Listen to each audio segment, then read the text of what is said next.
Shane Davis with Dirt Track Nation, a new show we're starting out here in the Quad Cities. It's going to cover the racing history. We're going to go right.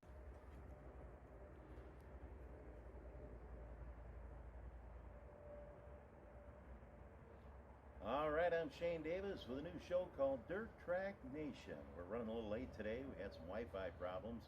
We're up and running now, and here's what we hope to do. We're going to take you into the race shops of some of the teams from yesterday and the stars of today, and we're going to walk through their shop, look at equipment, and just have a lot of fun, and that's what this show is all about. Today we're out here live at the Moore Motorsports Complex in Coal Valley, Illinois.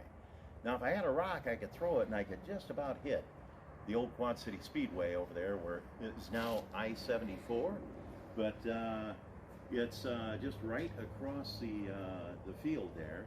But behind me, you'll see back in the 80s and 90s, the Moore Motorsports team, they pretty much dominated, or had hard charging cars, ran sprint cars from Florida to the Quad Cities to California. Now you can see behind me, we've got 2 toter homes and 2 stacker trailers. They haven't been out of this lot for a little while. Here's why. Bruce Moore was a patriarch of the Moore racing family. They had a company called Machine Research Company, and they invented machines. One of them was a machine that would cut glass with a laser jet stream of water. They shipped them all over the world. They made millions. With that money, they built this facility. It's got a 3,000 square foot living quarters in it. It's got 2 commercial offices and a small office in the shop. And that all went well. Into the 90s, there was a recession worldwide. And that recession, Bruce was one of these guys that did business the old way. He did it on a handshake. When the recession hit, they had cancellation of machines that were being built. He owed suppliers and vendors for the stuff that was in those machines he was building, and they ended up going bankrupt. Well, Bruce Moore, Ken Moore, the brothers are gone now. The good Lord called them home. Mom's gone. Brother Sean Moore has moved to Chicago, moved on with his life and his family out there.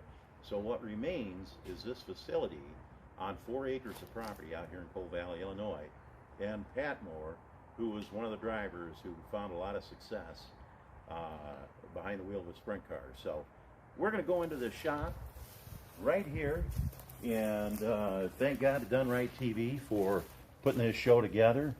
And we're going to meet Pat Moore. Pat? Hey, Shane. Here you go. How's it going, man? It's going great. All right. It's going well. Hey, what we want to do today, Pat, we're going to look around the shop, and you got some neat toys in here. We'll be back to check out that slot car track later on toward the end of the show. But I want to start up here in the rafters. You got this midget that was last run in roughly 82. That's right. Cool paint job. Tell me about the midget, who drove it, and who painted that thing. This is actually, it's a really interesting car. It's unique in that it was actually twin cars that were built in 1964, 1964, and ran through 1968 as twin TQ midgets. They were sold off and moved on as both Dad and Ken, Bruce and Ken, got up into midget racing. We relocated the cars in the 70s, got the cars back, and we're in the process of restoring them. And the racing in the local area started to take off again. They decided to, rather than restore it as an antique car, update it and run it as a modern car. So it's actually a 1964 original car that was updated in the 80s and run on through the mid-80s by a multitude of drivers. The entire family, actually, I'm the only one of our family that did not drive that car, as well as Dave Ray, Kevin Olson, and several of the big name midget stars came in town and drove it. Now, your dad and your uncle, they were always in the 90s. So you got a 99 that would have been Bruce Moore. And then down below here, we'll look at the number 93 would be Ken Moore. Yep. But your uncle was a painter. And my God, these were the best looking race cars on the track. You know, the way you got those 3 colors blended together, and then you've got the darker blue, the darker red that had been airbrushed on the edge. Tell me a little bit about the background of Ken. Thank you. Thank you for the compliment. We always have prided ourselves on, especially in the older cars, and that's something that we'll cover in the sprint cars that is a little bit different. But the older cars, Dad and Ken were avid proponents of classic old school, beautiful cars back in the day when the cars were crafted and really had that air of quality and craftsmanship.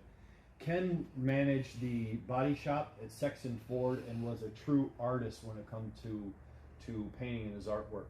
So the two of them worked hand in hand in layout and design, and then the craftsmanship of the actual paint jobs, and went often above and beyond. So you can see, this is a great example of some of their work.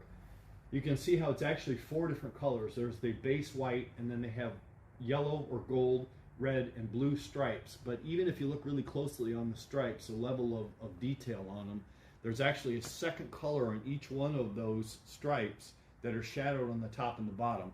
I've had a couple of people in the last couple of weeks that asked if they were airbrushed, and I explained to them that Ken actually did that with a gun using a different color and just shaded it because he was that talented, talented of an artist. Had gold leaf numbers, and then it's kind of hard to see because it's up a little bit higher, but even the white is covered in a what they call a pearl flip-flop, and so in the sunlight, especially with the round body, the car glistens in different shades of white. So it'll have kind of an orange hue, a purple hue, a yellow hue as it runs through the different light. So that car is absolutely beautiful, and that was an example of how our cars looked, especially early on in the early racing days. Now over here we got number 93, and this was a car that was driven by your Uncle Ken. And again, when you look at the paint scheme on this thing, the beautiful striping, the gold numbers, this car was similar to what would have been running out at the old Quad City Speedway, where I-74 is at.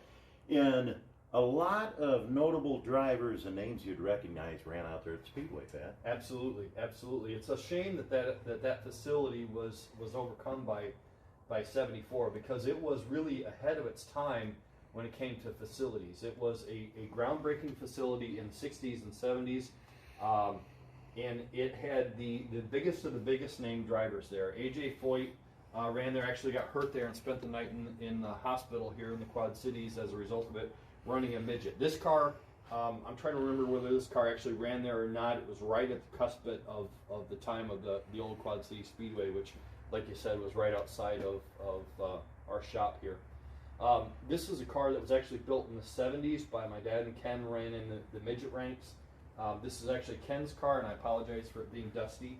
It was always a really, really pretty car. So much so that one of the organizations that we ran with, Neymar, actually made it their logo car for their logo, and it's still part of their logo today. Still on that? Yep. Okay. So all of the memberships, the members had a badge for their membership stickers, and this car was actually featured on that, and we have it on the side panel of this car.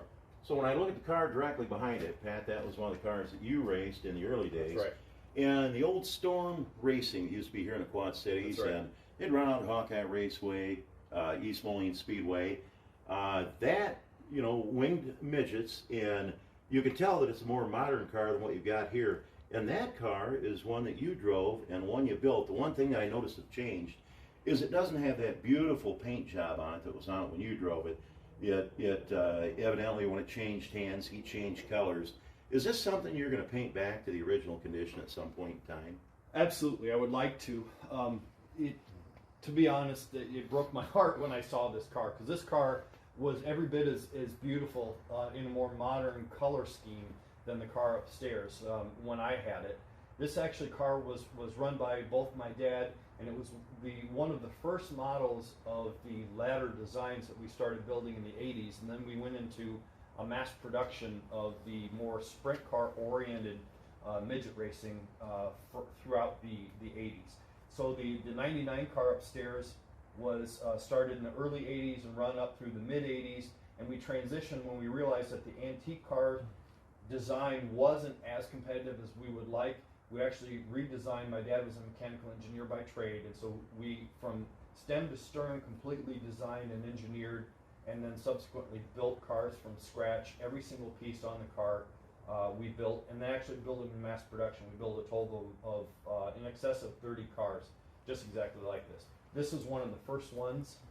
Actually, the last owner, when we sold and transitioned from midget racing into sprint car racing, he actually just spray painted right over my paint design. So actually, it's beautiful underneath the actual exterior. We just got to figure a way to get that paint off. Yeah, you know, if you could do that and get back to the original, it had a big star pattern with a fading yellow to orange, and then it had a magenta top on it. It was an absolutely beautiful car. And so someday I would, yes, to answer your question, I would love to get that back to its condition the way that it was when it left our shop back in the day.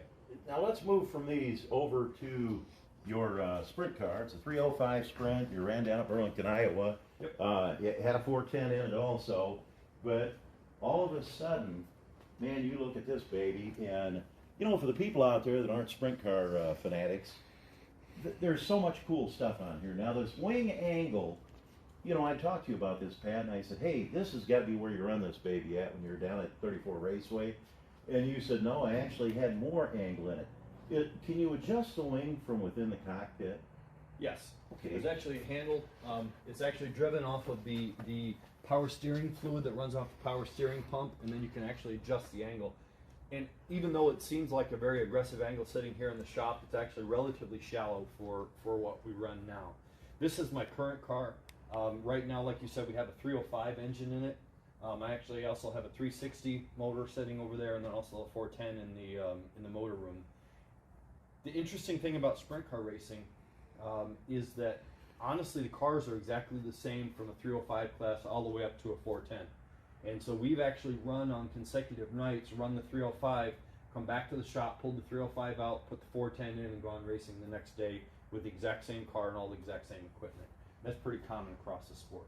Yeah, you know, I was 1987 IMCA Modified National Champion, and you know the way we would, move the weight around on the wheels was we had different offset wheels. But you know, on these sprint cars, one of the things that I noticed yesterday when I was checking this thing out, it's already there we go. You literally have these spacers that slide over the axle tube, and I also point out the brakes are actually inboard versus being outboard on an open wheel modified. But these spacers, you could actually move the wheel out and take bite out of the left rear, remove the spacers, move it in, add bite. You could probably do the same thing with the right rear, Pat. Absolutely, absolutely. Okay. One of the interesting things about sprint cars, first of all, they're very light for having as much power as they have. We actually have a weight rule now that's around 1,400 pounds with the car and driver and fuel and everything, so there really isn't a lot to them. This is the drive line. It's a direct drive straight to the back of the motor. It bolts directly to the U-joint, bolts directly to the back of the crank. It drives through a direct drive gear. And so we actually have no transmission, aluminum axle with splined ends on it, and then the splines and the wheels actually slide right on the axle. There is a lot of adjustability to it, so we can actually slide the tires in and out for adjusting, not while running, of course, but all we have to do is take these aluminum spacers out, and then we can actually move the contact patch in or out on both of the rear wheels to adjust the weight balance and the side-by balance of the cars, among other things. And then also we can adjust our tire size. So this is a left rear, and they're a lot smaller in size than the right rear, which gives us stagger and helps the car roll around the track. We'll typically change the left rear tire as the night goes on to change the stagger and the setup conditions. Okay. You know, one of the things I thought was cool on these sprint cars too, when you get ready to put that tire back on, is, you know, if you're an open wheel or a late model fan, open wheel modified, that would be 5 lug nuts hold that wheel on. But on the sprint car, you literally have a splined axle tube. Yep. And the wheel, the back of the wheel's got splines in it. So it's not resting on those studs that would, keep the wheel from rotating 360. It's actually resting on those splines. Yep. It's the wheel itself slides right onto the splines, and then one single nut goes on and holds the wheel in place. Oh my God, that is just so cool. Again, it's all about weight. Yeah. All right. Well, let's move back through the shop a little bit, Pat. We'll check out some of the other cool stuff you got here. When I look at some of these chassis here, I know at one time you were building the Blackhawk chassis. Yep. And at one time back in the day, we built our own chassis. We had bought a Fort Design Howe, jigged it up, and that's what our open wheel modified chassis was. Was this something that was your dad's design, your design, or did you copy another manufacturer's car, or what was the whole story behind the Blackhawks? Throughout the 90s, the mid 90s through the late 90s, we were rebuilding an awful lot of Maxims and Eagle chassis. Okay. And to be honest, between the Maxim, the J&J, and the Eagles, they're very, very similar in design. We were doing a tremendous amount of building and rebuilding of the cars. We had several repeat customers that would come back to us and ask us if we built our own car. And so basically we took those designs and built one very similar, same pickup and chassis points. My dad and I worked together on it and designed the car to reduce the weight a little bit, improve a couple of the aspects from what we learned from our competitors, and build our own chassis. And we built, again, I think we built about 40 of them total. Wow. You know, and your dad was one of those guys, you know, he had an engineering mind. So, yes, he did. You know, when I say that, you know, I remember talking to him one time at a Christmas party, and he was telling me about, you know, a machine he had designed that they used to have all this tires mounted for different vehicles at a manufacturer, and it was all done manually, and he built a machine that mechanically and robotically would mount all those tires. And that kind of rolls me to another area I want to talk about. In Rock Island, Illinois, when we had Machine Research Company down there, it was kind of historic. You're in the old Bear manufacturing facility. And that Bear facility, they were the best known manufacturer of front-end alignment systems that was out there. That's right. And tell us about, there was a period of time your dad actually, and your Uncle Ken, were down at Indy every year. They touched every Indy car as they rolled across the machine and you set the front-end geometry. Yeah, and you're absolutely right. Bear Manufacturing built wheel balancers and front-end alignment, and they were the world leader in that technology, based right here in Rock Island. Being as how my dad and Ken grew up in Rock Island, very automotive-minded, right out of high school, started working for them, and so throughout the 60s, late 60s, mid to late 60s, they would spend the entire month of May in Indy working on Indy Cars for Bear at the chassis shop. And so they would help straighten chassis, align the front and rear ends, and do wheel balancing as well. That really helped not only spur on their drive for automotive, but also give them that modern racing, but also appreciation for the antique cars as well. So tell me, you know, a little bit about your dad. He had this special mind, and you know, we talked about he had invented a machine with a laser stream of water. It could cut glass without fracturing it, and you ship those all over the world.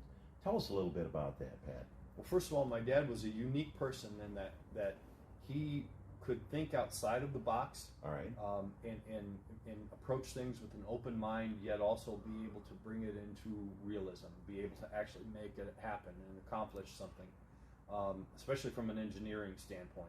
So he was an idea man, but also an engineer, and also an artist as well.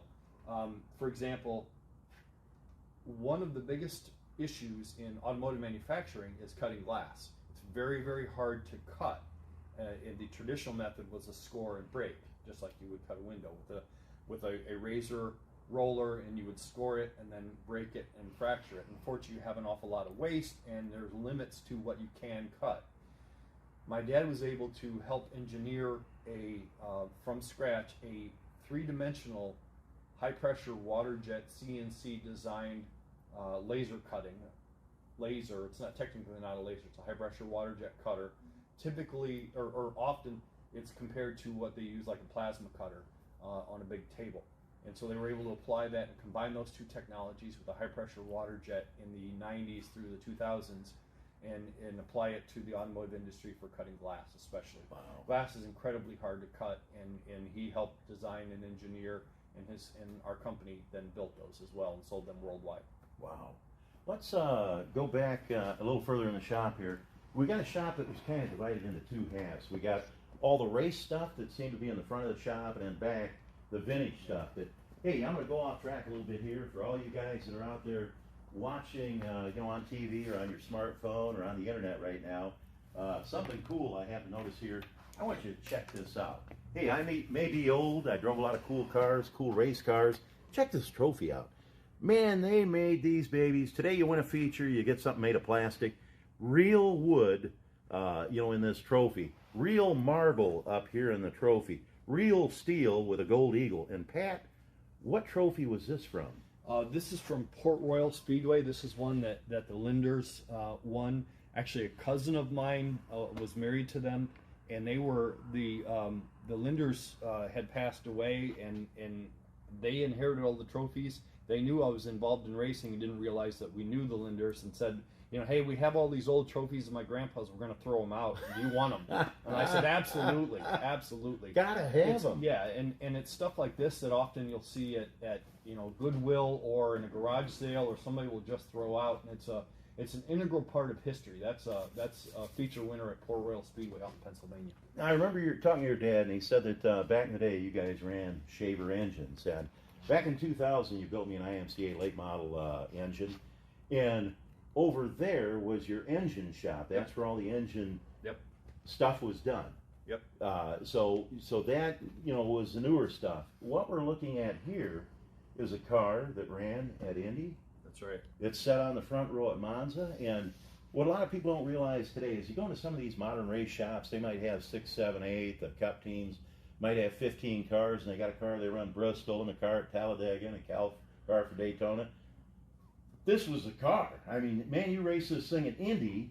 First, I want to point out, goofy looking motor, Offenhauser motor. There was nothing that sounded like an Offenhauser. Tell me a little bit about the history of this car. And I see you got a picture up here. Yeah. We'll kind of hold it up here so Kelly can get a shot of this. The number 9 car sitting on that front row, Pat. We actually have 3 Indy Cars here. This is the newest of the 3, but also the most prominent. And I brought this picture actually from home. I have this hanging at home. Often people don't realize that in 1957 and 1958, Formula One actually was behind IndyCar racing and technology. And so they formulated a special race called the Best of Both Worlds, and they invited the best Indy Cars over to race Monza side by side with Formula One. So all the Formula One teams and the best IndyCar teams came to Monza and ran on the High Bank Oval. And for the people that don't know where Monza's at, it's not down the road in Milan. Thank you. It's the High Banked 2.5 mile track in Italy. They actually still run on part of it. Formula One does. Okay. And so in 57 and 58, they had a special race in the fall, and they invited Indy Cars over and ran with the Formula One. This is actually our Bose Seal Fast Curtis, which is this car right here, which started on the pole. This is coming around off of turn 4 on the high bank, started for the green flag, and then this is the Ferrari that started outside of it. Our Curtis car, it's a Bose Seal Fast Curtis car. Jimmy Bryant was driving the car at the time. Actually, they ran this race in 3 segments, similar to what NASCAR is running now. Our car actually won the first 2 segments. It was leading in the 3rd segment, and the rear end broke. Oh, and so we actually didn't finish. It didn't finish, but Roger Ward won in the orange number 5 car, and it actually is sitting in the Hall of Fame down in Indianapolis right now. Wow. So I'll set this back up here on top of the motor. We move back in this car, and here's what's cool. You look at this thing. Now this, you know, was a fuel tank. You know, and you know, if you're thinking about open wheel mods, late models, you got a 25, 30 gallon cell, whatever it may be.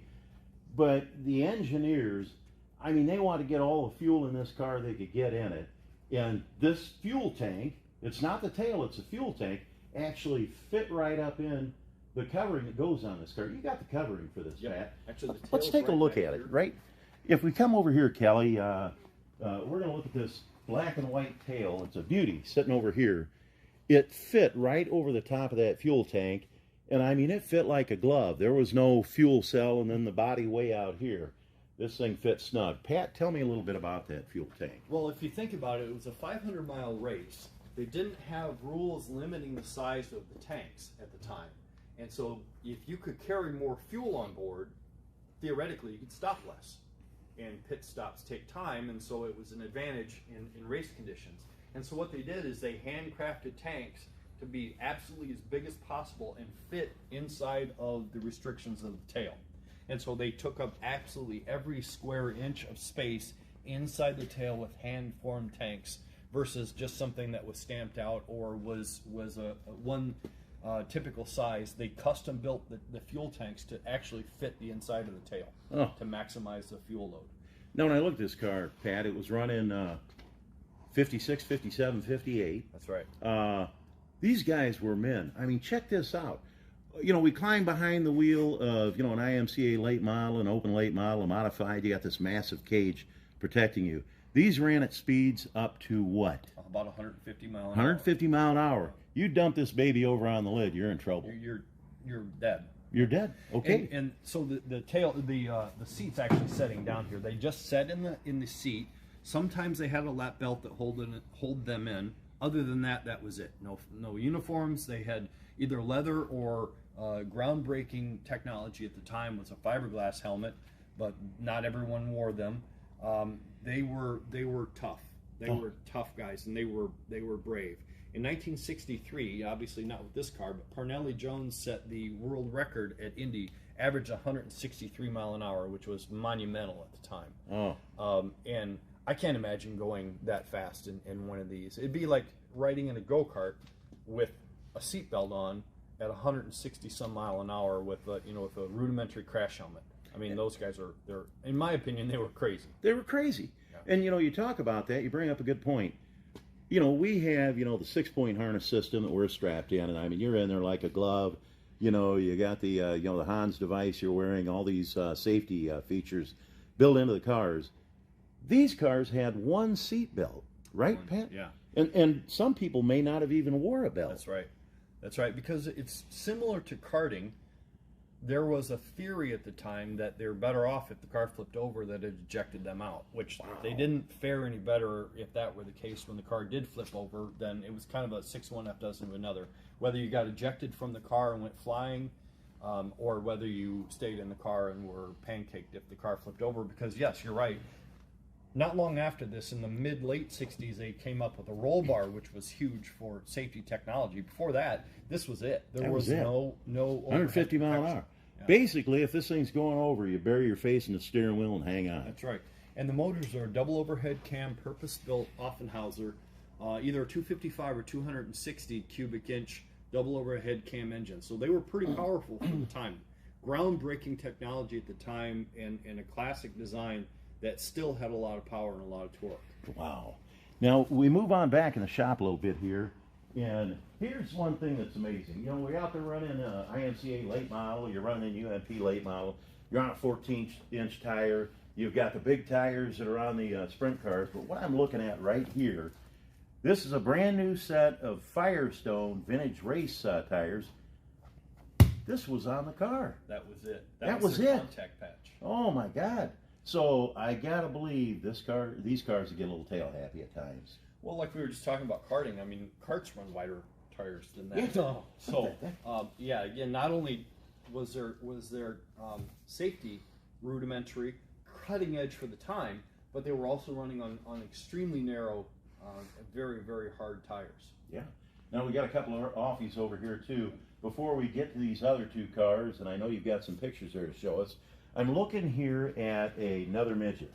And this midget you were going to race in USAC, and you actually took a Boss 302 motor, chopped it in half, and made a 4-cylinder out of it.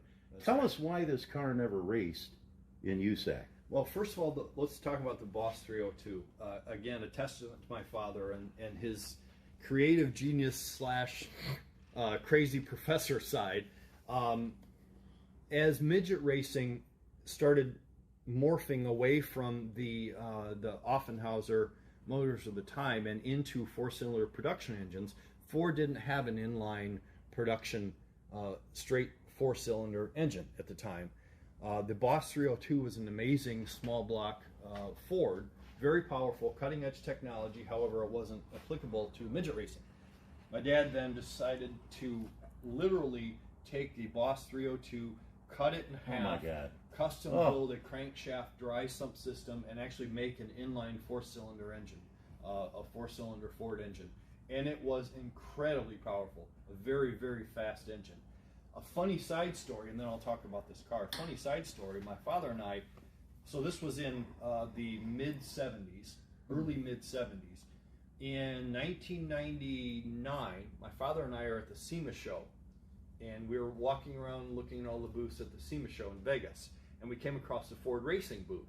Okay. And the Ford Racing guys are all huddled together at their big Ford Racing booth, huddled around a magazine that had an article on my dad and the 4-cylinder midget engine. Oh my God. And it happened, that article came out while we were flying, while we got there. We didn't even realize it had come out. Sure. And so we were walking around the Ford booth and happened to see the article, and my dad said, "Oh, hey, look, there's my Ford engine." And they said, "Are you Bruce Moore?"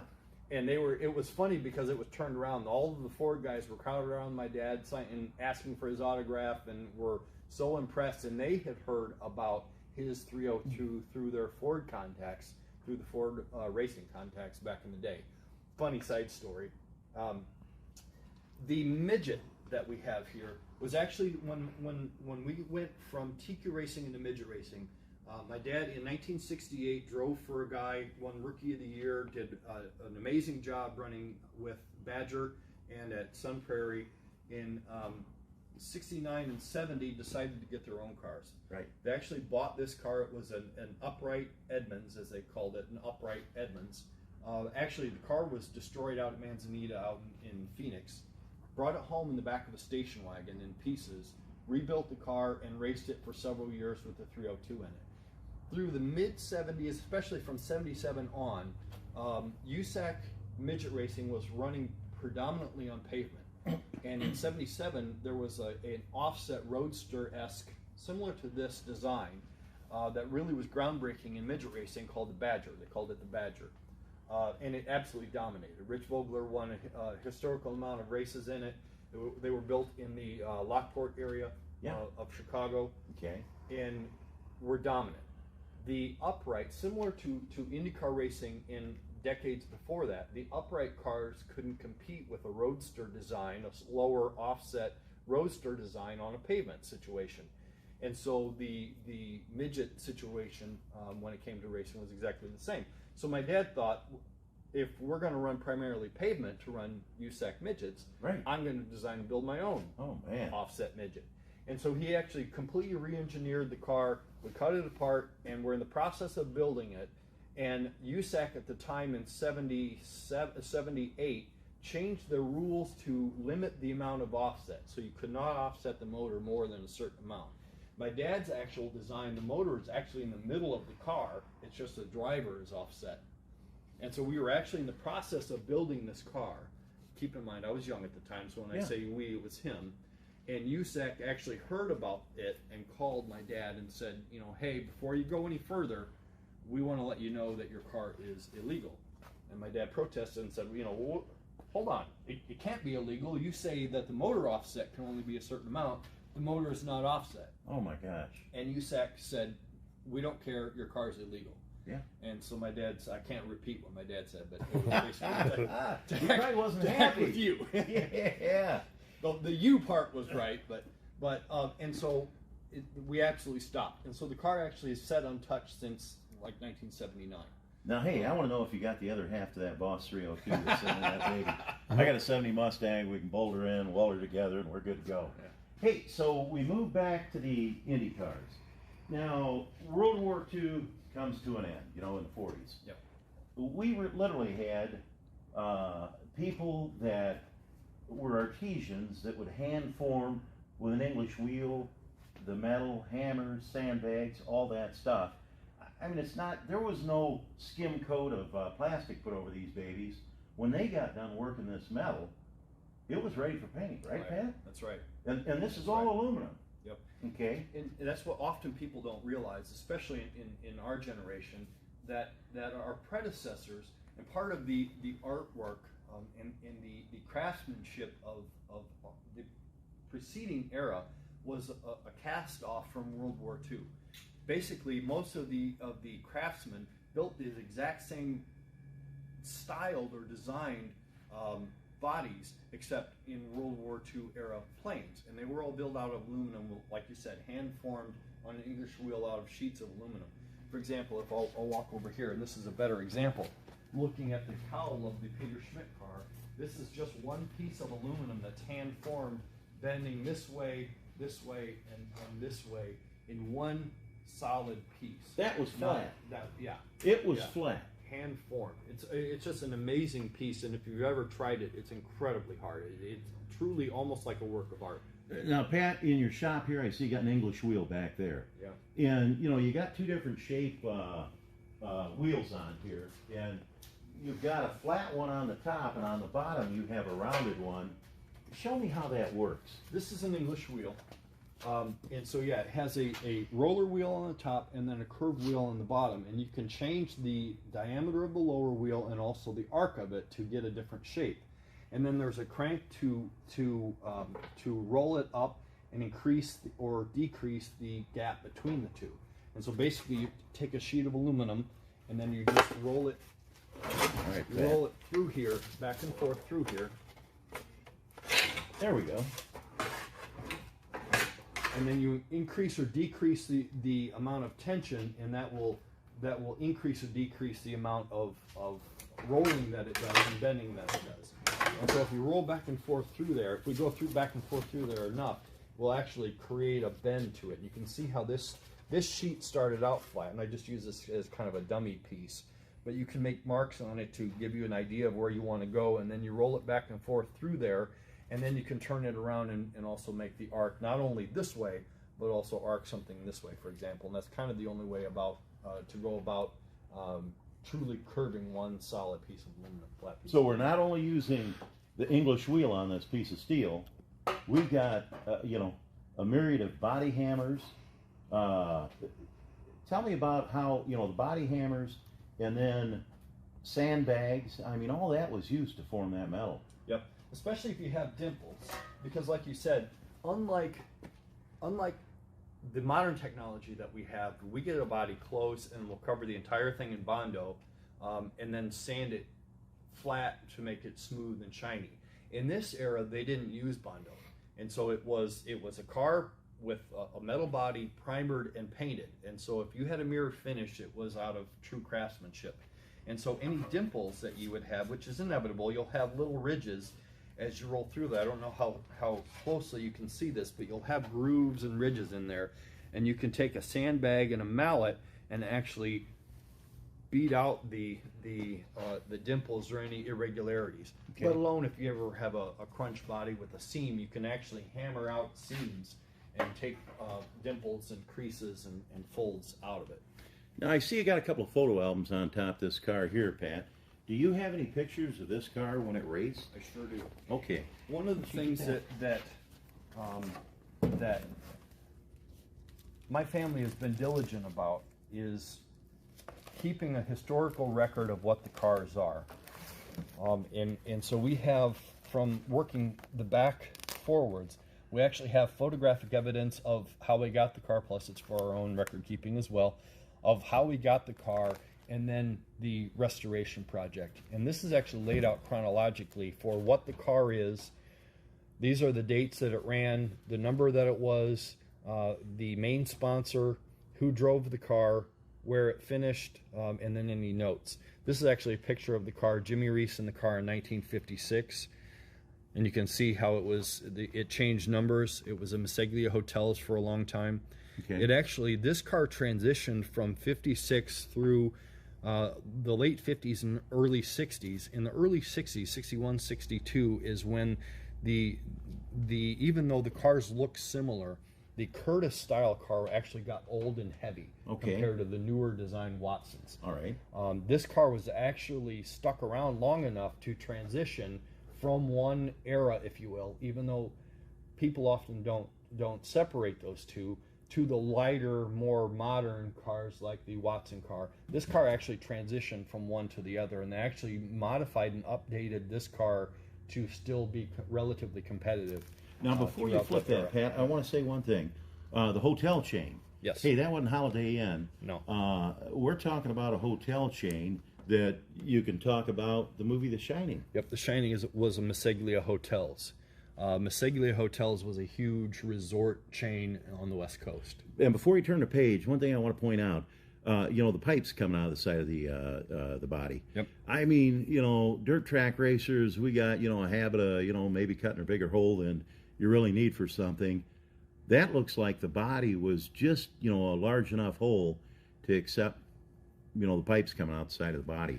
That's a testament to the craftsmanship of the time, and every single hole isn't any bigger than it needs to be, and we can look at some of the, this is on the injector side, and on the exhaust side, even the seams that are done are backed up in 2 layers of aluminum to help with rigidity and strength.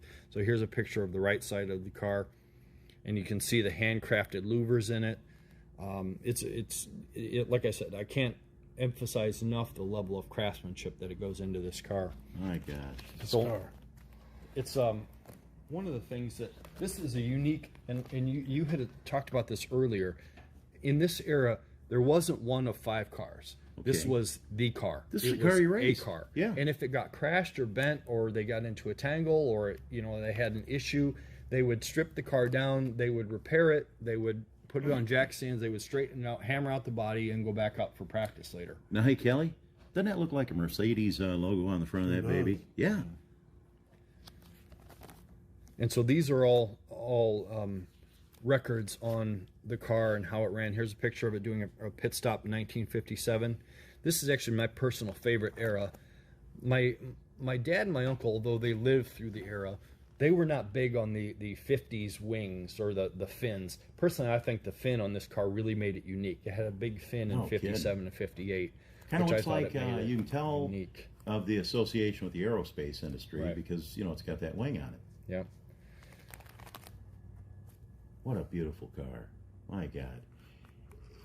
As you roll through those too, and this is a good story too. I want you to stop there, but Kelly, I want you to look at one of the things I never liked about Mopars, and all you Mopar people out there, I don't want you to start texting me and emailing me now. I guess I do love Mopars, but anyway, torsion bar suspension on the car.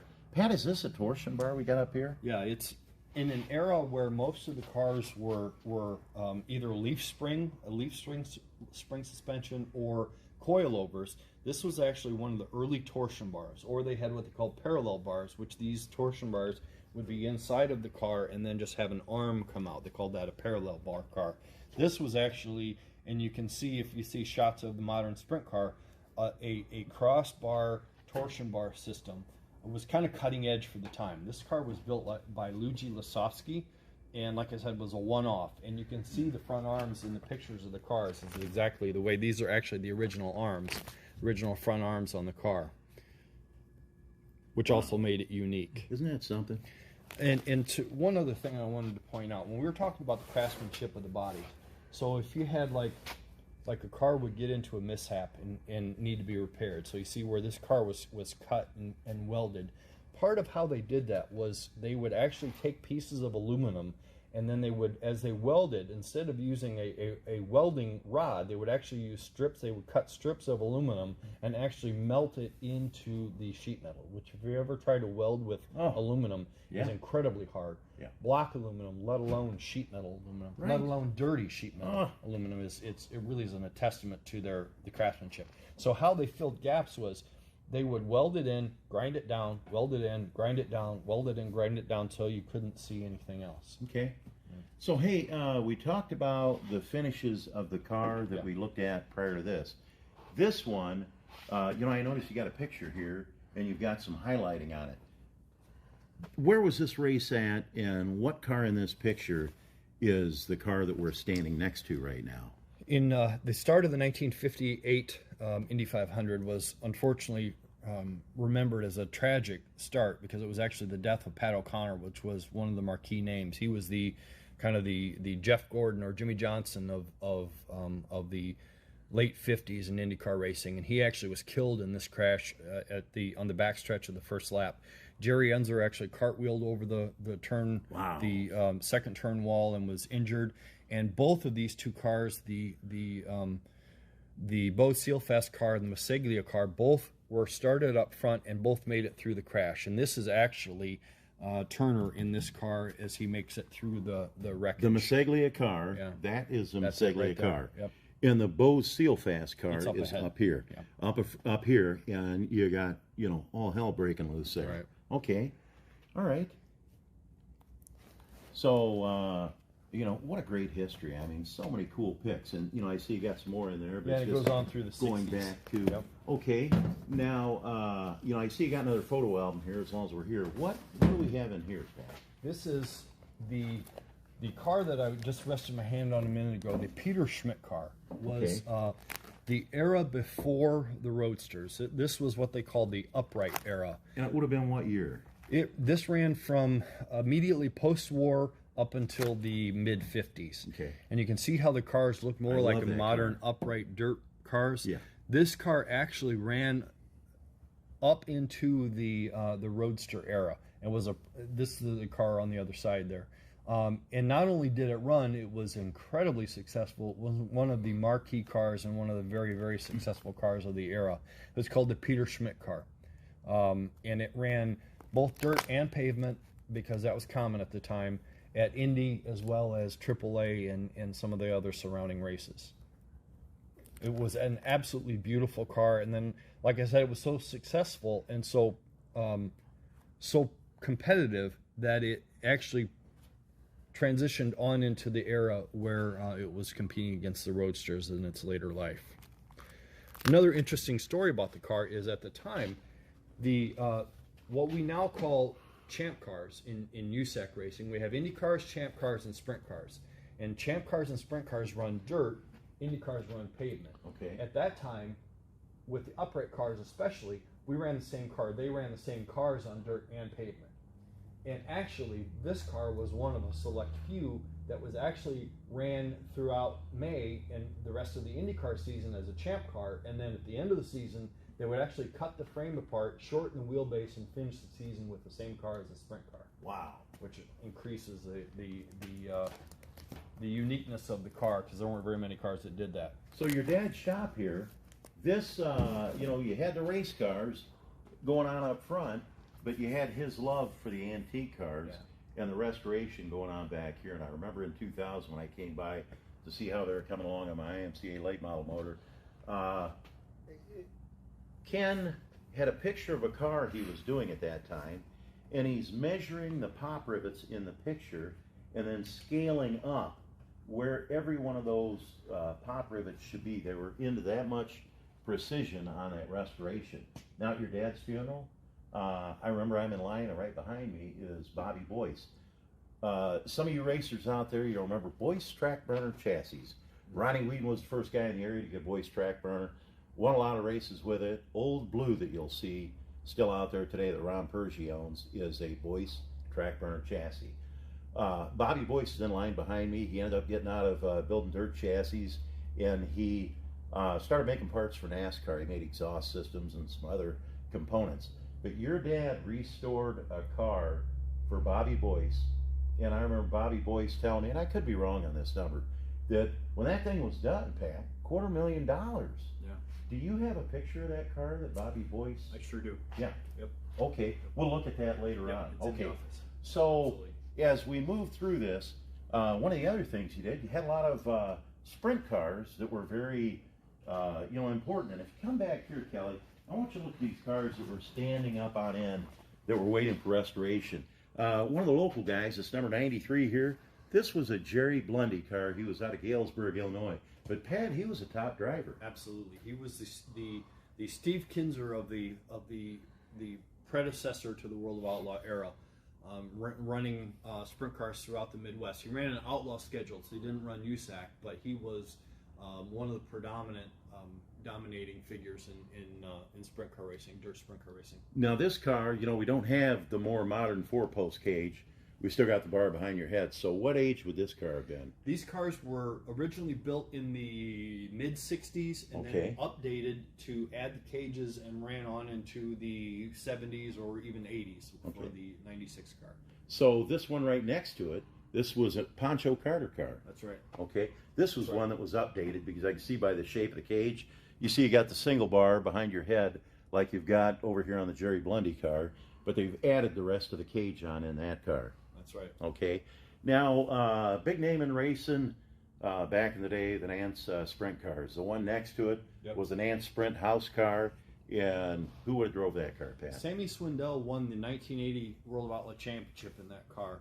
We actually sold it to a driver out of Burlington, Iowa, and he ran it for a number of years. And then when he retired the car, we actually bought it back from him. This was one of 5 cars that they won that Sammy Swindell and Laverne Nance, who owned Nance Speed Equipment, won the 1980 World Outlaw Championship with. Okay. And then right behind it, you've got that car there would be... It's the Brad Doty Coors Light number 18 Gambler House car. Now, you remember that car? Yes. This is actually our how we got into sprint car racing. When we got out of midget racing, we actually purchased the Marks and Kepler team out, and then finished the outlaw season. We traveled with the Marks and Kepler and Brad Doty the last 2 months of the season on the outlaw tour, helping them and learning about the cars. We went out to California and got to run Ascot with them, and then when the season was over, Brad took a seat out and we loaded everything on our trailer and brought it home. Now, Brad Doty, he had an unfortunate accident. That's right. And today he's a TV commentator. TV commentator, okay. He was an immense wheelchair-bound, Pat? Yeah. Wheelchair-bound, great. Yes, he is. Well, it's nice he's been able to have a career after that, because he was one heck of a racer. Yeah. Now, I want you to take us up into your dad's office and show us some of the vintage shirts from back in the day and some of the pictures that are on the wall, because we have got some cool stuff that's in there. And thanks again, Pat, for letting us come through your race shop here. We're going to go over this way and head into that office. I don't know how the Wi-Fi signal will be in there, Kelly. We're good so far. Good so far, okay. And so here's the wall that we're going to focus on. We're going to look at this. And hey, check this out. We talked about the Moore brothers. Always in the 90s, 93, 99. Is that a cool shirt? That is. Could you wear that, Kelly? Or of what course. Do you think? Looks like, yes. Yeah, I'd wear that thing. Heck yeah. Wouldn't fit, but I'd wear it. This is my grandfather's shirt from the early 60s, late 50s, early 60s. And my grandfather was not much bigger than my son is now. My son's 12. So my grandfather was a very small, little Irish. So Pops, this would have been Pop's jacket. Yep. Right there. Cool old jackets. I remember going to Davenport Speedway, and you'd always see, the Whedon fans, they all had on Whedon shirts, red, white, and blue with a 00, and Dee was leading the cheering crowd, over there at the Mississippi Valley Fairgrounds, and the Steve Kepler fans and the Ray Gus fans, and they all had their own garb. Yeah. That was very popular back then that they would all wear. And this is one of our shirts from the 80s. Okay. Early 80s. I like this that. is my uncle's shirt. Embroidering was big back then. That's today, right. Like our new shirts we've got on here today, and I want to give a shout out to my brother Sam Davis and Graphics Depot in Rock Island, Illinois, doing this for me, the Dirt Track Nation shirt. Everything's heat pressed today. Oh, yeah. But boy, back then it was embroidering. And the quality that they're able to do now is absolutely unbelievable. Yeah. So we're looking here at the wall, and this is kind of the, the Moore Motorsports history. I want to look here, Kelly, real quick. We've talked about Bruce and Ken Moore, and they were really two of a kind. I've got a brother like that, and we grew up together. We dated all the same gals and hung out together, and here we are. I'm 61 years old. He's still my best friend. This of course, being Bruce and Ken, both hyper-intelligent people that really, knew what was going on. And then, over here we've got Ken Moore in the 1M car back in the day when he was racing. But Pat, talk a little bit about these cars. So when I look up here, check this out, Kelly. They ran Knoxville, Iowa every Saturday night back in the heyday. They ran World Outlaw shows. These are Pat Moore right here in the 360 Sprint Car Nationals, but top flight team. And tell us a little bit about these pictures, Pat. Well, we laid this out. Actually, my brother helped do this. We kind of started a chronology from the Moore racing history from left to right. So when I talk about the twin TQs, right at the very start of our conversation, these are the twin TQ cars that were built new in 1964. So this is the 99 that we restored and raced early on. This is a picture of it after it won a race up in Waterloo, Iowa. This is actually my dad climbing out of the car, and then my uncle had a twin matching car at the time. These are actually drawings that my dad did of cars that they built. This is my uncle in his TQ in the 80s. This is actually the 93 midget that we looked at earlier on. This is a picture of it running. I believe that's at Ileana Speedway on the asphalt. This is my dad running the midget at Sun Prairie, Wisconsin, when he won Rookie of the Year. And then we transitioned over into this is a picture of the Edmonds car and my dad in 1971 with the Ford in it. And then this is actually a picture where I talked about the bringing this car home from Manzanita in the back of a station wagon. This is actually a picture that they took of the car when they unloaded it out of the back of the station wagon. So they were not exaggerating. So, and the funny story about this is I heard about this story my entire life, and wasn't until we were starting putting the pictures up on the wall that we came across this picture. And my dad was like, "Oh, hey, that's a picture that I took of the car." And I kid you not, they were not exaggerating about bringing it back in the back of a station wagon. It is in literally a bunch of pieces. It went over the turn 3 wall at Manzanita. Now, Pat, we talked about Bobby Boyce and the car that you sold him. Yep. You've got a picture here. Picture of it. You know, if you can get in on that, Kelly, the number 2 car, and that's the leader card car that won. It ran 3rd at Indy. Right there. Okay, yep. Good. Yep. Good. That was a Watson. Now, Pat, we look down here. We got this beautiful number 4 machine. Tell us about, you had a client that actually asked you guys to build a streetable sprint car. Huge sprint car fan, and Jack Jacobs, the gentleman on the right, and this is my dad and my mom, actually approached us and said, "I want you guys. I'm a huge sprint car fan," and this is when we were building the Blackhawk sprint cars. He wanted us to build him a custom street legal sprint car. And so my dad basically took a Gambler, brand new Gambler chassis. We cut it, put a transmission in it, and then we detuned a little bit older 410 alcohol burning sprint car engine. Wow. And put in it, and then made it street legal. So we completely built the car from scratch. It was unbelievable, absolutely unbelievable. And Jack Jacobs said, whatever you need, he spared no expense, and my dad engineered and we built the whole thing, and then I was the test pilot of it. And then in the fall, Jack's company actually built truck beds for Dodge, and he wanted his car on display at the SEMA show, and so he actually paid us to put it in our race hauler and take it out to the SEMA show. And then this is a picture in Las Vegas at the Las Vegas Motor Speedway. You can see Las Vegas in the background. And then we actually know the people from the World of Outlaws and actually got to pace the start of the season finale of the World of Outlaw race with this car. I actually got to drive it. You know, what great history. I mean, I love this stuff, you know, we've got in here. And then this car up here is at the Knoxville Nationals. Yep. Okay. And, you know, as we move to the right, you know, more motorsports cars. And, yep. Just beautiful cars. Hey, we're starting to get a little wind down on time here. Let's head out into the shop, Pat. And every race team ought to have one of these. If you're into dirt track racing, hey, things get a little crazy when you're racing cars. We're going to come out. We're going to check out this stock car track we got here. 5-lane, all-wood track. And Pat, you know, you build these, I build these. We have a lot of fun with them around here. And one of the things that's amazing to me is that the guys, a lot of guys that race in our club, I mean, last year before COVID hit, we were getting 32 guys a night racing, and we'd have 5-car A-main, or one of our other tracks, we'd have 6-car A-main. But, I mean, these things, you take a piece of brass, a brass chassis, a Parma Womp, or whatever it may be, and hand build the whole car. Yeah. And we've got Doug Wolfgang here. Yep, it's this is actually one of your cars. Actually we take a Parma Womp. It's a 1/32 scale chassis, and then custom build with brass tubing. The actual sprint car frame looks just like the real thing. We put a toothbrush motor from a Colgate toothbrush in it. Now hold it, Pat. Go ahead. Now, people, I want you to hear this. We go to the store, you buy a $5 Colgate 360 toothbrush. Maybe brush your teeth with it once or twice. We bust that whole thing apart. Now, you get 2 good AAA batteries out of that thing. That's right. You throw everything else away, or maybe you can save the brush to clean your car off with once in a while. We pull the engine out of that. And that's the power plant in these things. That's right.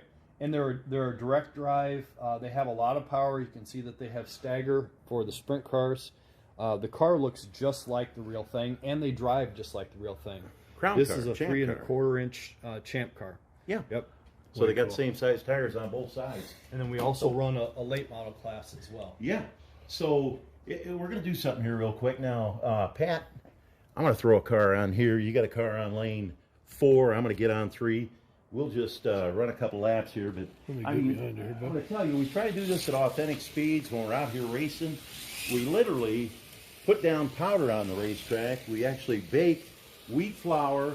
It's just like a regular dirt track. You start out, time trials, you're slip sliding away, and then come feature time, you blow that powder off, and the cars get a lot faster. But you're not allowed to clean your tires during the races that night. So these things, they got a little horsepower. You just bring it off straight, gas it up, and here we go. Yeah, it's simulated dirt track racing. So unlike typical slot car racing, they don't go as fast as the eye can see. You actually have to drive them. This is actually a scale third mile oval, and you can see the cars getting sideways. We're not running them super hard. Whoop, there you go. Unfortunately, tip over as well. So we got the number 4X here car is a Jan Opperman Speedway Motors car. You know, I've got both the sprint car and the champ car. We run not only the sprint cars, the champ cars, we run IMCA late model. I want to show you something here. These 20 cars, these are my cars. Ricky Thornton Jr., this is his car I built recently, fresh off his win at Duel in the Desert. This is a car. And we put it together, we hand form the whole bodies. An old name a lot of you people know, Tim Gould, makes all the decals up for my cars. Pat does his own, and then literally cut the body out. I make these out of thin plastic, and then put the decal over the top of it, hand form the interior. I do 2 things. I make my own hoods, and then, I buy hoods and put on. But, hey, check it out. They got beadlocks on there. And since we're running on powder, you got to scale these things. I got 4-pad scales at home, just like a regular late model or modified. I'm running 76% rear weight in this car right now. It hooks up real good on the powder. But we do put it on 4-pad scales. I've got a chassis dyno we can set this on. We've got engine dynos, so you might buy 5 toothbrushes and you put them all on the dyno and find out what motor's the best. You run it in your car and you give the other ones away to your friends. So. And that's one of the beautiful things about the modifieds and the late models is, unlike the sprint cars, you don't necessarily have to build something. You can buy the body, you can buy the Parma chassis, you can buy all the components at the local hobby shop and put a car together without having to have the knowledge to be able to build a chassis from scratch yourself or necessarily buy one. So minus the body, Pat, you're talking about $100 to build one of these cars without a body. Yep. Now, does anybody remember this number 50 Precision Performance car? A lot of great drivers in this thing. Ray Gus Jr. Drove this thing. He won the NASCAR, the regional championship with this car. Tom Hurst drove that car. Roger Dolan drove that car. So me, I'm a history guy, so of course I'm going to have that car. The other car I've got here is a real cool car, the number 75. Neltners owned it out of Peoria, Illinois. They had Ray Gus Sr. driving this car, and Ray Gus Jr. traveled in the other 75 car. I always liked the bright orange numbers on it. Everything was very legible, a little different than a lot of the cars you see today. They got so much splash and graphics on it that it's really hard to make that stuff out. But this one here happened to be Ray Gus Jr.'s ride, just like we got right there. And one of the interesting notes about, and Shane and I have talked about this, Shane being a late model guy, most of his late models are throwback cars or historical cars. And then his sprint cars are more modern. And it's funny how my tendencies tend to be the opposite. Most of my sprint cars tend to be the throwback cars that I grew up watching in the 80s and early 90s. However, my late models, which I don't actually have any of them out here, are all the latest, greatest. And so, for example, my late models are the Brandon Shepard, and I've just built a brand new Tim McCready car to run this year. And so I have the latest cars, and Shane has always tended to go to more of the throwback cars. Hey, I remember that car growing up. Yeah. Yeah. Yeah, so anyway, so we got hand sanitizer here. Naturally, with COVID, we do the social distancing. You got to wear a mask to come to the building. Before you grab hold of one of those triggers, we have you cleaning your hands up. So we're doing everything we can to keep everybody healthy. And we don't have the numbers racing that we had last year because of COVID. We got a lot of older club members that, they want to stay healthy, and we want them to stay healthy. So they're not able to come out here and race with us. But, I'm glad you came out here today, Kelly, Done Right TV again, giving you guys props. You support racing. Kelly and I have done Mars Super Late Model races together We've done the Malvern Bank Super Late Model. We've done Lucas Oil. We do the weekly show at Davenport Speedway. Check us out, on their page, and that's Davenport Speedway K Promotions. We got a lot of great stuff going on next year. 3-day World Outlaw Late Model Show coming up next year. I also want you to check out Hawkeye Raceway Memories. A lot of racing history about the Quad Cities. It's free. A lot of cool stuff.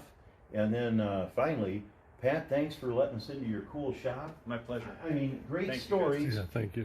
We really enjoyed it. Remember, Dirt Track Nation, we're going to be doing this, again and again. And I hope you people like it. If you like it, leave a post on Done Right TV's page. Leave one on my page. Shane Carolee Davis. Carolee is my middle name. It's my wife's name. And Pat, I just want to say that, the Bible tells us to honor thy mother and father.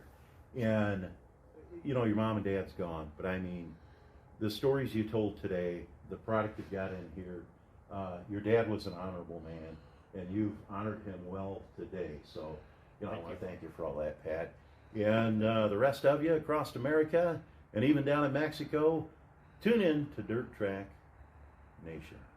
And check out all these stories. We'd love to see you. And Kelly, you got any closing words? No, thanks. Thanks for having me, man. It was awesome. All right. Appreciate it. Love the history, love the story. And we'll be seeing you around the track. Sounds great. Sneak by you here, guys.